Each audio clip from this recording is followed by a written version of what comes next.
So, hello guys, this is Vihaan. So, today we are going to read James and the Giant Peach. This is a small kid. He's 4 years old, and this is his aunt. What? I can't imagine, yaar. See this. What this author of this book written? Means Roald Dahl. He only written. Acha, he's looking like Ajja. This looks like Ajji. Ajji means grandmother. This is grandfather. They are both lovely. Suck you guys. Leave that part. So, see here, Aunt Sponge. See how he looks. How she looks. Like fat like a jellyfish here. One time we'll burn Aunt Sponge and we'll eat the jellyfish. Jellyfish Aunt Sponge. Array, she's not Sponge, okay? She's Aunt only. What? She doesn't look like Sponge only. Aunt Spiker. Spiker means yeah. What? Sponge, you know na, that squishy we use. Na, that squishy thing. But Aunt Sponge is not looking like a sponge only, yaar. What can I say, yaar? This aunt na, this aunt doesn't look like a sponge only.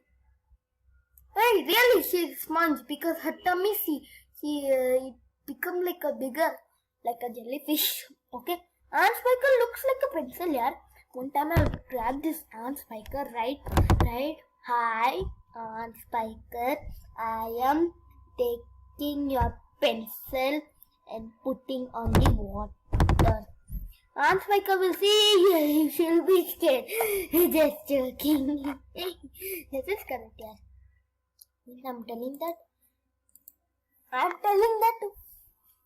I'm telling something else, yaar. So, chapter 1. Until he was 4 years old, James Henry Totter had a happy life. He lived peacefully with his mother and father in a beautiful house beside the sea.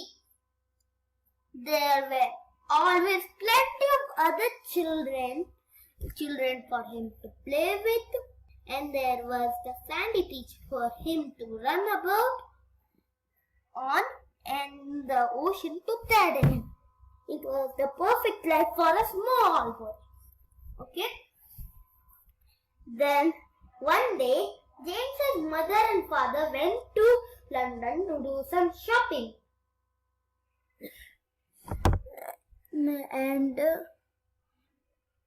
there a terrible thing happened. Both of them suddenly got eaten up.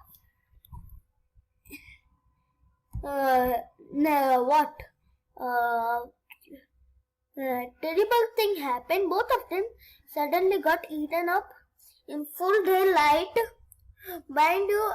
and on a crowded street by an enormous angry rhinoceros which had escaped from the London Zoo.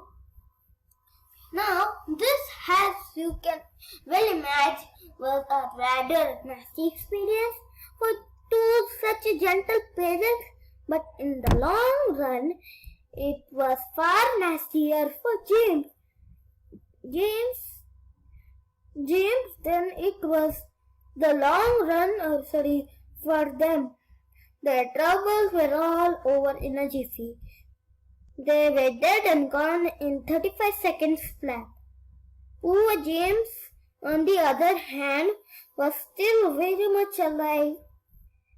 And all at once he found himself alone and frightened in a vast unfriendly world. The lovely house by the seaside had to be sold immediately.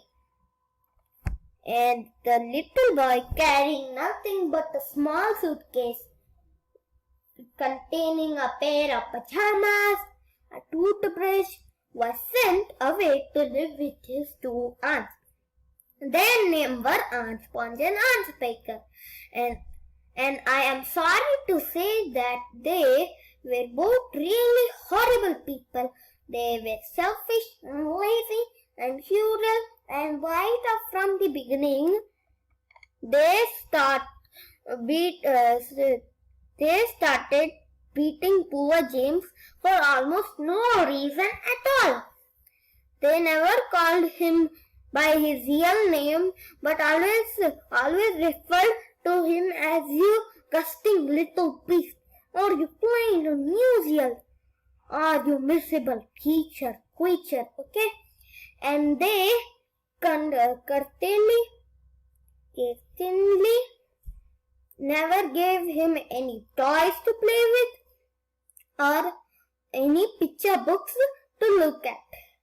His room was about as a prison cell. They lived on Sponge and on Spiker, and now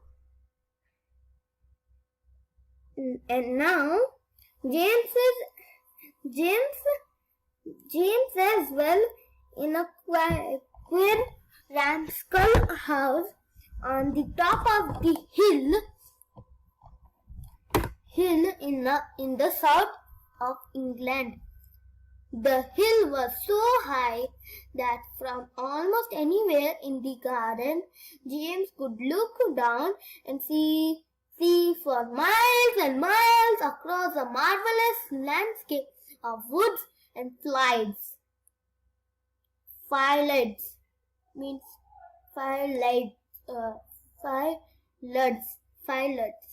And on a very clear day, if he looked in the right direction, he could see a tiny grey dot far away on the horizon, which was the house that he used to live in with his beloved mother and father. And just beyond it,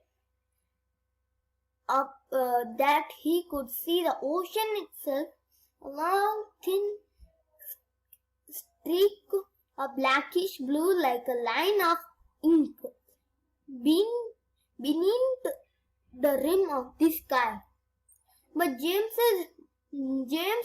was never allowed to go down off the top of that hill. Neither Aunt Sponge nor Aunt Spiker could ever be bothered to take him out here herself, not even for a small walk or a picnic, and he continually wasn't permitted to go alone. The nasty little beast will only get into mischievous if he goes out of the garden, Aunt Spiker had said, and terrible punishments were promised him, such as being locked up in the cellar with the rats for a week. Okay, if he even so much as dared to climb up over the fence, the garden which covered the whole of the top of the hill was large and desolate, and the only tree in the entire place, apart from a clump of dirty old laurel bushes at the far end, was an ancient peach tree that never gave any peaches.